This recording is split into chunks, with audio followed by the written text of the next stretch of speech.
create a first impression. Yeah. The thing people are feared, I mean, the feeling they have oftentimes is fear. I wrote down a couple of things that I think guests are feeling. By the way, it's a good thing to be a guest sometimes and to put yourselves in other people's shoes. They're thinking, where do I go?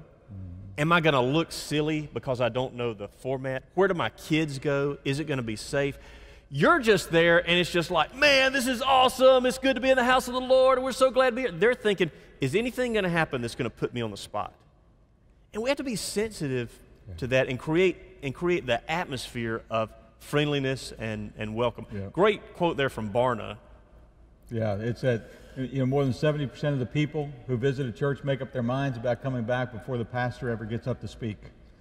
They've already decided before they ever meet the pastor or hear them if they're coming back. That's about atmosphere and environment. You're creating that. You got to create this culture that, and the great thing about church planning is you get to do this. You get to create the culture. You get to say, you know what, when people come in, there's a list of things there. There need to be signs. You need to have great signage. You need to use that. That's why, the banners that are out there with, group imaging, you need to grab some of that stuff. You need to put those things up all over. You need to have clear signage because your people that are part of the team, they know where everything is. Your guests don't. You need clear signage so that they don't have to just ask questions. They can just see, they can spot it. You got to have the right lighting in the room. You got to have background music. Do you know that no place in America do we have silence? But yet you walk into a lot of churches and it's just silent. And silence is loud. And you get on an elevator, you get in a doctor's office, just pipe some, I thought about that even in this facility. I came up one day and I was walking up to the building and I thought, it's so quiet. Can be kind of creepy. Yeah.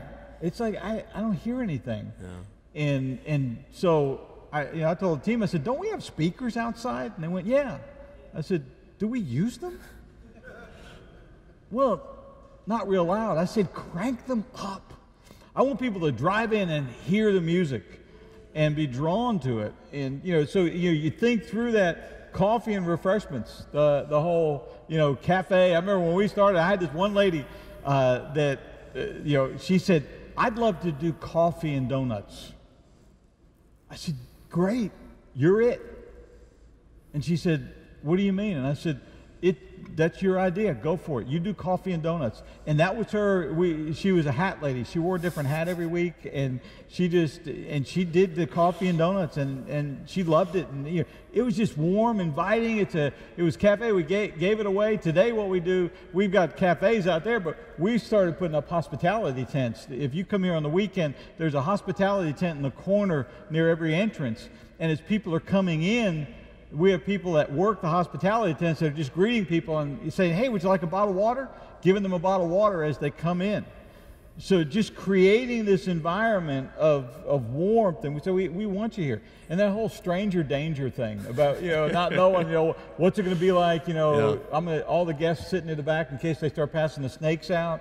And, they don't know what's going to happen, but, especially when you're mobile in the early days, because people just aren't sure what to expect. We're a Krispy Kreme church. We got them out every week, and we just try to make it warm and inviting. What about the worship guides? Do you guys have, something, we hand out a worship guide, tells a little bit about the church, and it's very simple. We both worked on church staffs a good bit of our lives, and I look back at some of the places where I worked, and I don't know, for some reason, when I worked at those other churches, we thought it was very important to name, who wrote that song and what century, and all the Latin verse behind it and all that kind of stuff. Our worship guide is it fits in about that big a space. We tell, there's an intro, a welcome, there's a song here, a song there, there's a message, and there's an offering. Yeah. And we just kind of let people know, that kind of lets people know, okay, here's what's going to happen during this hour. I'm safe. That's good. And I would say this too, don't get in the trap, because when you hand them something and they know what's going to go on, we're going to talk about the Connect card in just a minute, but listen on announcements. Please, when you're creating a worship service, don't do announcements. Do a welcome instead of announcements. Yeah. Announcements are like they're killers. Because we've all seen it. If you grew up in a church, you know what it looks like. Typically, there's one staff member that's the pastor of announcements, right? And you know what happens? Whatever's going on, man, I mean, the music's happening and da-da-da, and you get this, boom, it stops, and then they give him a seat as far from the front as he possibly could, and he gets up, and Dr. Death walks toward the front in complete silence and just goes through this litany of announcements. It's like, why? And it doesn't apply to you, so you check out and you lose people. We're going to talk in a few minutes about pace and flow, but now maybe, like, here's our order of worship. It's not really written down for everybody, the whole thing, but we have a countdown clock like you've seen here, and that lets people know something's about to happen. I mean, in 5 minutes, I don't know what it is, but something's fixing to start up in here. As soon as the countdown clock is over, our band is already on stage, and they crank up. We don't talk much between songs. It's kind of like, good morning, everybody, stand up and sing, and that's it. We do 2 songs. We have a welcome. We do another song, and then we have a roll-in that gives our stage guys time to get this on the stage. And then we have the message. We have the closing song after the message. And the closing song is usually a little more reflective than the rock and roll upbeat, because we're asking people to respond to the message. They turn in their connect cards or communication cards during the offering, during the last song. At the very end. And then somebody else comes up at the end and says, so glad you guys were here. Yep. You know, see you next week. Yep. All happens within an hour. Yeah, and we're driving ahead because I know I started with Dr. Death, so let's pull it back to number 2. Okay. Because you have to design a strategy for greeting guests. Build in the strategy on the front end of greeters. What's it like? I think Saddleback's the one that taught so many of us. Never seen that before till we're out there, and all these greeters, and it's like people were genuinely glad to be at church, and they seemed glad. I was convinced somebody was glad that I was at Saddleback. Yeah. Let me say this, too, about greeters. Have layers of greeters in your parking lot, on your patio, wherever you are, inside your building, and try to match your target. Don't hire Walmart greeters. Serious. Have you been in? I mean, was it okay to say that? Yeah. I mean, I think you could have some of those, but you don't want all of them to be retired. We try to get somebody of every color, every race that's represented, and every age. But one of the main things is temperament, and you got to be happy. You know, if somebody can't smile, if they're not happy to be there, if they don't like people, don't make them greeters. You know, we've all been greeted by the guy that hands out the bulletin at the door. You know, and you like, just kind of go, "What? Really? What? Say something." You know. Yeah, I dare you. We were in the movie theater, and I was walking around doing stuff, just kind of greeting people, and I looked up, and it happened to be one of our older greeters there, and I look up, no joke, and this kid walks in, and he's about 6 feet 7 inches tall, and he's goth, and he's got piercings everywhere, and he's dressed all in black, but his T-shirt says Jackass. Do you remember the show, MTV show Jackass?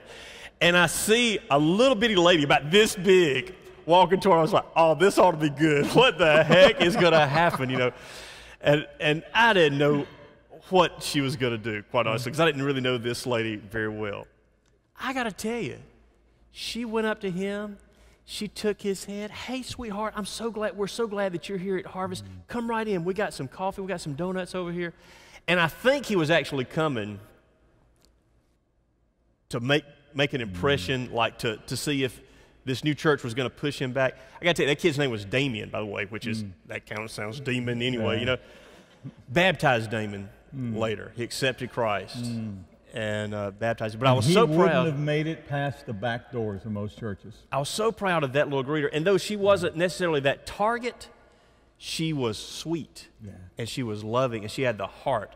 But match your greeters with your target as much as you can. But more than that, they need the right temperament, the right personality. They need to be happy. Yeah, and you do want that multi-layer. You know, somebody talked to me about it here. They said, you know what? Somebody shook my hand 7 times before I got in this room. And I said, yeah, that's kind of part of the strategy. I mean, you got the parking team as the first layer. Just outside the entrance doors is a second wave.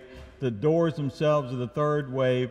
Inside the concourse is the fourth. At the door, greeting people is the fifth. The sixth are the ladies and men that are handing out the worship guides right as you come in. And then there's the ushers. 7 times. And some people go, well, that's overkill. Not if you're creating an atmosphere of acceptance and warmth, it's not. Because they, remember, before you ever step up, they've decided whether they're coming back or not. So and as church planners, we get to build this. We get to design it and create it all the way through. On the top of the next page, 35, avoid the empty look. This is... By getting people to come to your church. Yeah, right. No, it's when you're setting, this is huge. When you're setting up a room, if you get to set up the room, like this room, we set it up for the size crowd we're expecting. We put you around tables. If we had set it up like the weekend, we would have had, whatever it is, 750 chairs, whatever it is in here. We'd have felt lost. We'd have just felt like nobody came, right? And yet, when you're setting up, I call this chairology. It's you get to design the room. Unless you're in a movie theater, unless you're in a fixed seating place, you get to set it up. Think about most churches in America. What do they have? They've got a center aisle, right? What's a center aisle good for? Nothing. A wedding. A bride. That is the only thing the center aisle is good for. A bride. I mean, you got a pulpit and you got a center aisle, and the pastor's preaching to nobody. But we get to do it different. If you set it up, you see the wrong way and the right way. If you get to set up the room, put people in front of you. And put the aisles out here. If you came in here on the weekend, this is solid, and there's aisles going back. And when you set up the room, set it up so that it fills the room. Space out the chairs.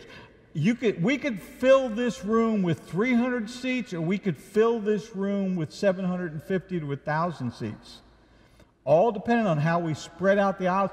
Make it, and when you come in, I mean, the church, you guys were in the theater early on, though, right? I mean, you couldn't mess with a lot Well, of this. we were in 2 locations before that. We were in a high school, and then we were in the Ramada Inn, where we could move the seats around. And we did. And I remember one of the things that you told us, and I think it was mentioned yesterday, if you're expecting 100 people, don't set up 100 seats. Have them ready, but there is something psychological about bringing out seats. Like, oh, man, they got to bring out seats. This is good. In a traditional church, maybe you only see that like at Easter or something when that happens. So you want to, it kind of creates momentum and excitement, like something's going on here. This is good. Yeah, and you want to manage the room. We manage this room every weekend. And because Saturday night, smaller crowd than Sunday morning. We do 3 services. Well, the services kind of build in attendance. So we'll take, I think, 300 seats out of here on Saturday night. And then after the service is over, they load in 150 more seats getting ready for 9:30 Sunday morning. And then after 9:30, they load in another 100 seats getting ready for 11:15. We manage the room because there's a ratio when a room, and we'll talk more about this in leadership at the end, but when a room is 80% full, you're full. You won't be able to, I mean, people come in and won't be able to find seats with 3 together or 4 together, and so it's 80%, you're at capacity. So you need to be thinking about a second service.